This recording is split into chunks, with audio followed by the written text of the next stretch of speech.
तर काय म्हणाल, तुम्ही ठाण्यात राहतात आणि या ठाण्यातून विविध जे संस्कृती आपली जोपासण्याचा प्रयत्न करतात आणि या ठिकाणी आला कसं वाटतं मला? या ठिकाणी माझंच घर आहे, माझंच होम ग्राउंड आहे टेंबी नाक्यावर. आणि ठाण्यातली मला वाटतं पहिली मानाची दहीहंडी आहे ही.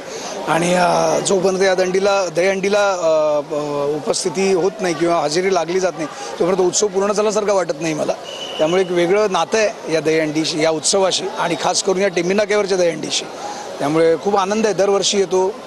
सगळे हा आनंद, हा जोश जल्लोष बघतो, खूप बरं वाटतं. ठाण्यामध्ये या भागामध्ये खूप असे सण, असे उत्सव असतात. तशा तुमच्या काही आठवणी असतील दहीहंडीच्या, गणपती उत्सवाच्या, किंवा आपल्या तलावपाडीमध्ये जे दिवाळी पहाट होते त्याच्या काय? सगळ्या ठाण्यातल्या सगळ्याच दिवाळी पहाटपासून ते इकडचा नवरात्र उत्सव, टेंबी नाक्यावरचा दहीहंडी उत्सव, इकडचा गरबा, सगळ्याच गोष्टी म्हणजे सगळीच आम्ही दिघे साहेबांबरोबर आम्ही तिकडे, तर म्हणजे लहान होतो, मला वाटतं मी 8वी 9वीला असेल तेव्हा त्या आनंद मठीत जिकडे शाखा पहिली तिथे आम्ही साहेबांच्या सगळे आम्हा मुलांना घेऊन मुलांसाठी काहीतरी कार्यक्रम असायचे, त्यात आम्ही कार्यकर्ते म्हणून काम करायचो. तर खूप आठवणी आहेत आणि मला खूप छान वाटतं की आज माझं ठाणं समृद्ध होतं आहे, प्रगल्भ होतं आहे आणि अपग्रेड होतं आहे.